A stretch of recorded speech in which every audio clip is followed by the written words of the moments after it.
Alright, response video, another one to that conference reports guy, Fred.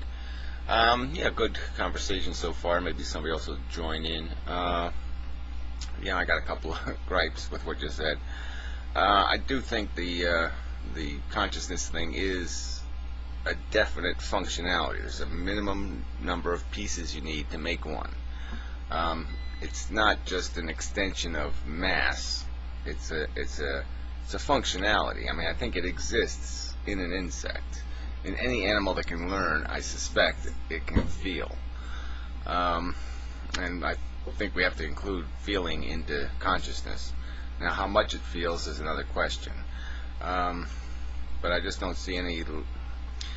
I don't think how you can escape. There's got to be a mechanism, and I think the mechanism can be built out of this idea of connecting a processing mind, something that's doing that reflex thing, like I was saying, and something that's creating this illusion of attractiveness or repulsiveness. But that's the other part I want to get to. Is our language isn't built out of really great words, because people couldn't really have these conversations very articulately in the past when words were invented, so the words kind of stink. Because obviously when I say feeling, there's a lot of things that fit into the category of feelings. You got real solid pains and pleasures, like I got a headache today, so I'm just kind of and there's days where you got miseries. You got little twitches and things, like your back's not too good, or your stomach or something, and you're just kind of or you can be depressed. You can have emotional feelings that are just kind of dull and unenthusiastic or whatever. And you can have things like fear and want, the lust things, hunger. I mean, these are all they can put into a class of emotions, but that really doesn't. It's really not a good word for that, because we're too. At least my brain associates emotions too much with the joy, sadness thing, and not enough with the desire thing. So that doesn't really work.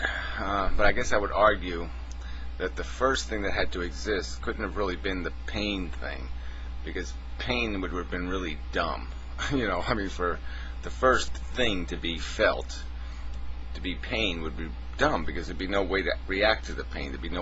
There wouldn't be enough brain to do anything functional with the pain.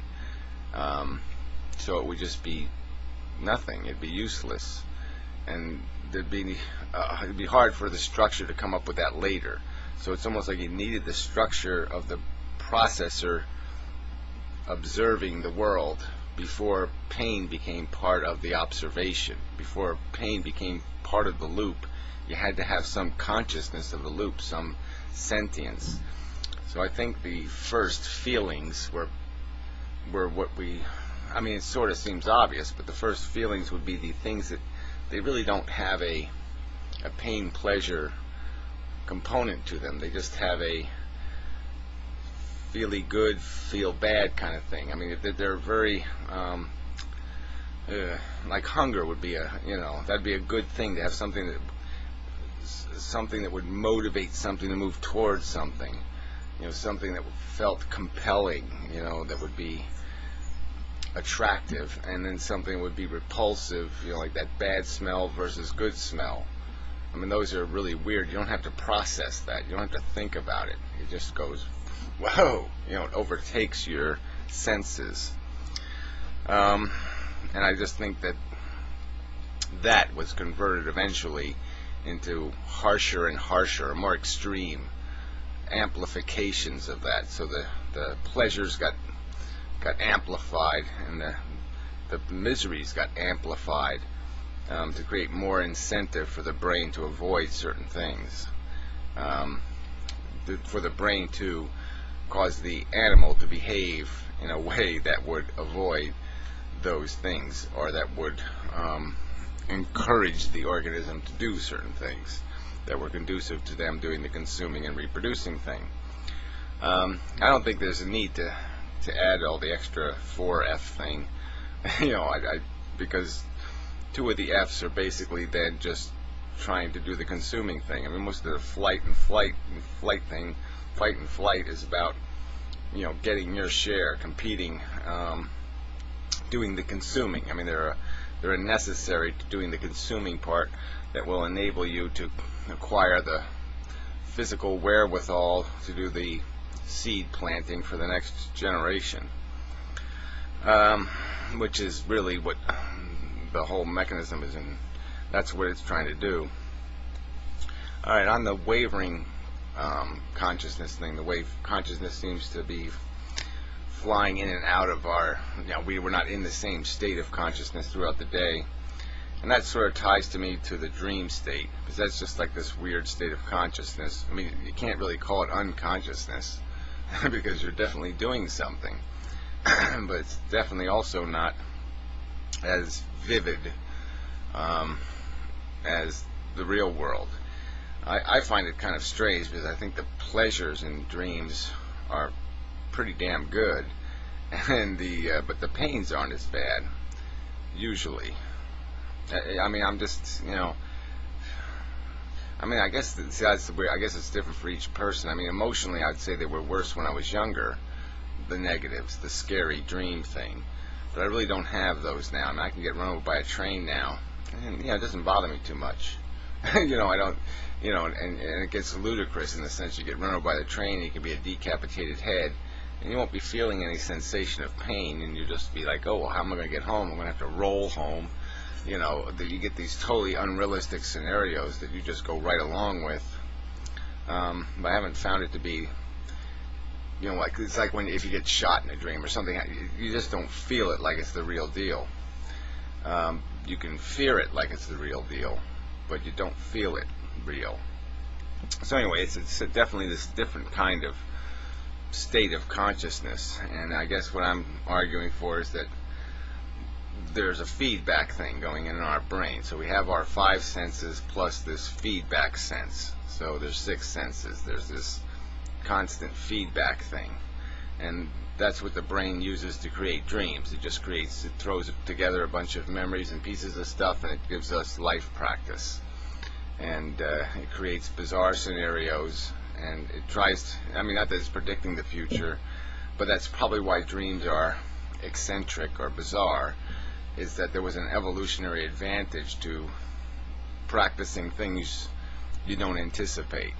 I mean, as strange as that sounds, that the brain has almost been programmed to have you practice events that may not even be possible, because sometimes they would be possibilities that you hadn't thought of, but because the brain is mixing it up so bizarrely, sometimes that's a real advantage, is to have some experience with something you never experienced. So it's not like replaying your past, it's replaying a new game scenario for you to play in. But there are a lot of connections to reality, no doubt. Alright, so what's happening there is it's just the feedback. The only sense running is the 6th sense. But it's been distorted, obviously. So I guess what I'm saying is, when you're in your normal day, if your senses start shutting down, the physical senses, the touch, feel, taste, if there isn't a whole lot of stimulation to your senses, you start internalizing, and your consciousness tends to get a little bit dull.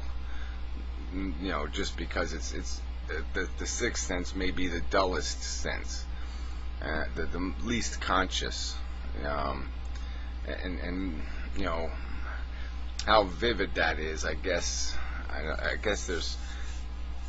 it might be the difference between concentrating on like a math problem and then daydreaming.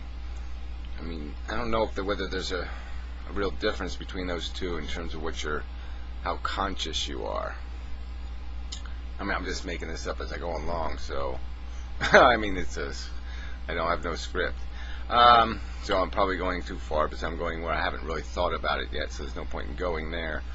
But I guess my argument is that, our consciousness wavers in terms of its intensity, but that just has to do with how much sense information is being thrown into it, and that the physical senses are much more potent in terms of awakening us than the thinking senses. the feedback sense. I don't know I mean, I hate to call it the sixth sense, but then you're talking about X-ray vision or something. How many people will turn that into something? So that's not a good place to go. Let's see. All right, so it doesn't. I think it does just turn on, though. You say it doesn't just turn on. I think there was a point where it just turned on. You had enough of this constituent organelles in the brain. You had something that was reflexing and something that was doing the sparking. And, you had enough of a combination of these reactive organs that you had an organism that was doing the first feeling. Like there was a tingle. The first feeling might have just been, that's all it was a tingle of energy.